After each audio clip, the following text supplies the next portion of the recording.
centurião. E nós, hoje, na sociedade em que nos encontramos, nós podemos interrogar-nos o que é que a sociedade pensaria numa situação como estas. Que o Senhor Jesus Cristo, o nosso Deus, vai curar o servo de um centurião. Nós sabemos como a sociedade está tão voltada para as grandes coisas, os grandes eventos, as grandes manifestações de multidões de pessoas, voltados para os grandes líderes, seja a nível político, a nível social, a nível, por exemplo, do desporto, a nível das artes, sejam elas quais forem. As pessoas estão voltadas para aquilo que consideram serem pessoas que são muito conhecidas, são muito famosas e que se tornam verdadeiros ídolos. Ou seja, é muito fácil idolatrar, venerar, quase adorar como se fosse o próprio Deus, pessoas que são iguais a nós, mas que têm algum condão, têm alguns talentos que Deus lhes dá e por isso mesmo eles aproveitam esses talentos para obterem alguma ascendência na sociedade e por isso elas são veneradas e até adoradas, o que nós sabemos que é completamente incorreto e fora daquilo que é a prática cristã, porque a adoração, como todos sabem, é devida única e exclusivamente ao nosso Deus triúnico, o Pai, o Filho e o Espírito Santo. Fora da adoração está completamente errado dizer eu adoro isto, eu adoro aquilo, são frases que estão erradas. Nós devemos exclusivamente amar e só única e exclusivamente ao nosso Deus. Ora, nós vemos como o Senhor se compadece de alguém que, do ponto de vista da sociedade, a sociedade nunca iria pensar, mas quem é este servo do centurião? O que é que ele representa?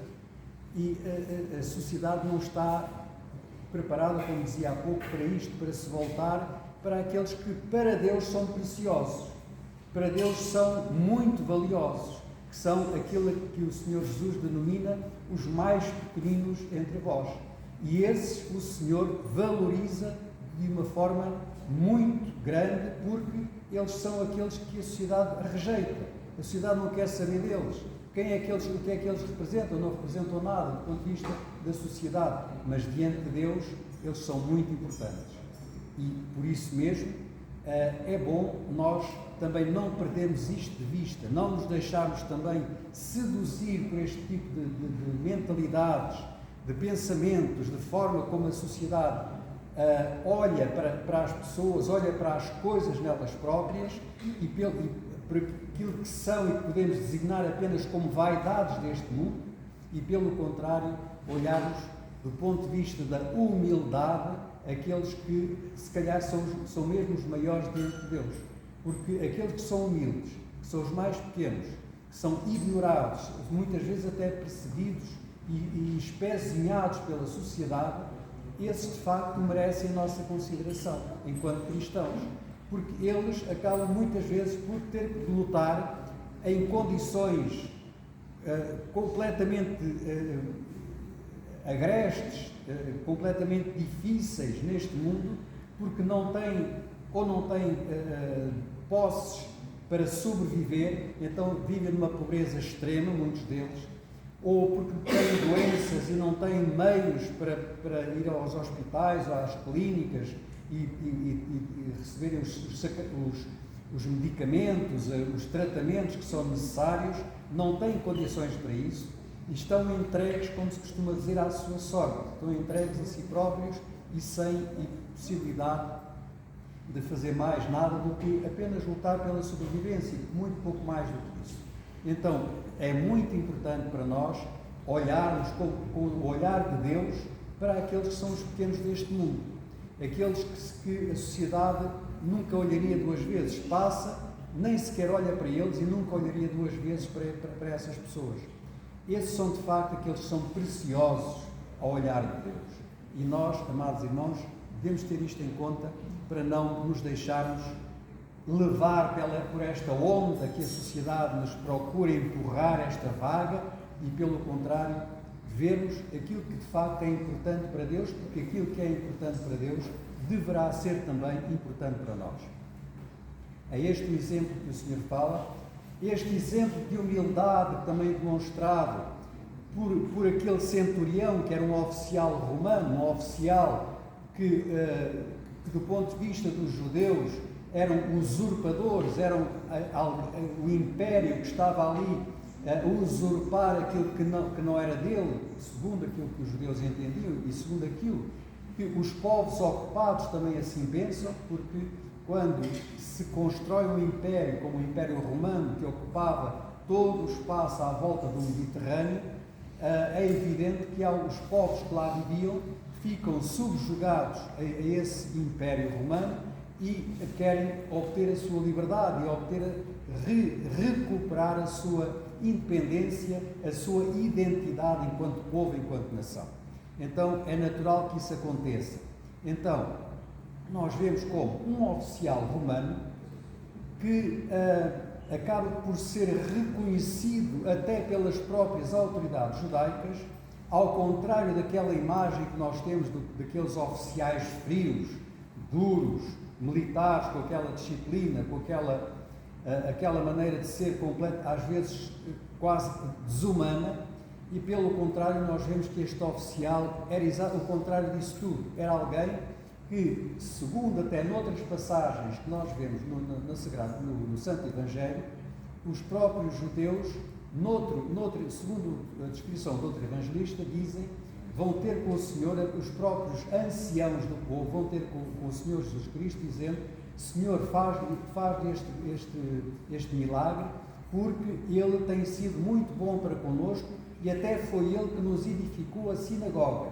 Ou seja, alguém que era um pagão, alguém que estava fora do povo judaico, tinha esta bondade, esta generosidade imensa, no sentido de até ajudar aquele povo que estava a ser ocupado pelo Império Romano e ajudá-lo nas suas necessidades, incluindo até na construção de uma sinagoga. E nós vemos como depois este homem era também ao mesmo tempo generoso também para com aqueles que o rodeavam, aqueles que eram os seus subordinados, seja a nível dos oficiais, dos soldados, seja a nível daqueles que estavam na sua própria casa, e era um homem generoso e um homem compassivo, e um homem que não ficava indiferente perante o sofrimento, nomeadamente do seu servo, que estava em tal estado que estava mesmo a morrer. Então ele pediu ao Senhor. E como é que ele pediu ao Senhor?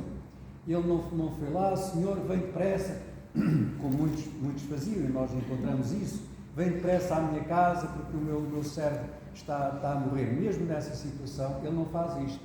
Ele primeiro manda, precisamente, esses anciãos do povo, e esses anciãos do povo vão interceder por ele, reconhecendo toda a generosidade que ele teve para com esse povo, e depois, quando o Senhor já está mais perto, e quando ele reconhece que o seu servo já está mesmo quase a morrer, ele próprio vai pessoalmente ter com Cristo, mas diz-lhe, Senhor, eu não sou digno que entres debaixo do meu teto, que entres na minha casa, mas basta dizeres uma palavra, porque da mesma forma como eu também sou um subalterno, eu tenho que obedecer às ordens dos meus superiores e também tenho soldados às minhas ordens. E digo a este vai, ele vai, ao outro vem, ele vem, ao meu servo faz isto, ele faz. Da mesma forma que as coisas são assim simples, também tu podes muito facilmente, com a tua palavra, com o teu poder, podes dizer que faças a cura do meu servo e ele será curado sem dúvida alguma. E o Senhor diz que há aqui uma imprecisão na tradução do Evangelho, quando se diz que o Senhor ficou admirado perante a fé deste homem. É claro que o Senhor, nosso Senhor Jesus Cristo, não fica surpreendido com alguma coisa que vai acontecendo na sua vida. Tudo o que acontece, Ele sabe exatamente tudo, conhece as pessoas, conhece as suas motivações, conhece tudo, não há nada que o surpreenda. Então, aquilo que será a tradução correta desta frase é: e o Senhor mencionou como digno de admiração este exemplo dado pelo centurião. Ou seja, estamos aqui, irmãos, filhos, estamos aqui diante de um caso que é digno de consideração, e digno de admiração, porque este homem, sendo pagão, sendo gentil, não pertencendo ao povo judaico, manifestou uma fé maior do que todo o povo de Israel. Isto é o que o Senhor quer dizer com isto. E de facto assim é verdade, porque muitos, todos, vão ter com o Senhor vem depressa, vem à minha casa, vem salvar, vem curar o meu filho, a minha filha, etc., porque estão a morrer. Numa situação como estas, para este centurião não é necessário. Ele não se acha digno que o Senhor entre na sua casa e sabe e tem a fé perfeita de que o Senhor, à distância, bastando dizer uma palavra, é o suficiente para que o seu servo fique curado. Então, amados irmãos, temos aqui um exemplo de fé que não devemos nunca esquecer, nunca devemos, pelo contrário, adotar como exemplo para nós, para que nós também, diante de situações que às vezes nós começamos a ver situações que estão indecisas, que não estão a correr bem, que nós gostaríamos que fossem corrigidas, voltassem à normalidade, e muitas vezes vemos que isso não acontece, e nós muitas vezes também vacilamos na fé. É como se Deus não tivesse poder para dar a volta às coisas no bom sentido. E isso, muitas vezes, de facto, é falta de fé que nós temos. É um exemplo que nós temos de alguém que, não sendo judeu, neste caso, e fazendo a comparação com a situação da altura, é como se alguém que não é cristão tenha uma fé maior do que nós que somos cristãos. Este é o que significa também nessa comparação, neste exemplo do Senhor Jesus Cristo. E também a humildade que é necessária nós termos, não nos deixarmos levar pelas vaidades deste mundo, como falámos há pouco, e pelo contrário, aumentarmos a nossa humildade, não nos deixarmos envaidecer, tornar orgulhosos, tornar arrogantes diante de tudo e de todos, mas pelo contrário, cada vez mais humildes, porque é nos humildes que o Senhor encontra os seus servos, mesmo aqueles mais pequeninos, é nos humildes que o Senhor vai dar precisamente a sua salvação. Então é nesse sentido que a nossa vida deve ser cada vez mais dirigida, no sentido de nos tornarmos humildes, da mesma forma como o próprio Cristo, que é Deus, também era humilde e não fazia senão uma única coisa neste mundo, enquanto esteve entre nós, foi obedecer à vontade de Deus Pai.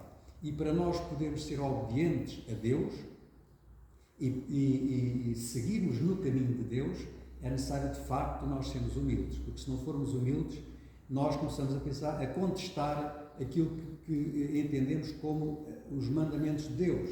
Mas Deus diz assim, mas eu posso fazer de outra maneira e tal, e vamos estar ao arrepio daquilo que é o cumprimento dos mandamentos de Deus, e deixamos de estar em comunhão com o próprio Deus e pomos em risco a possibilidade de um dia herdarmos o reino dos céus.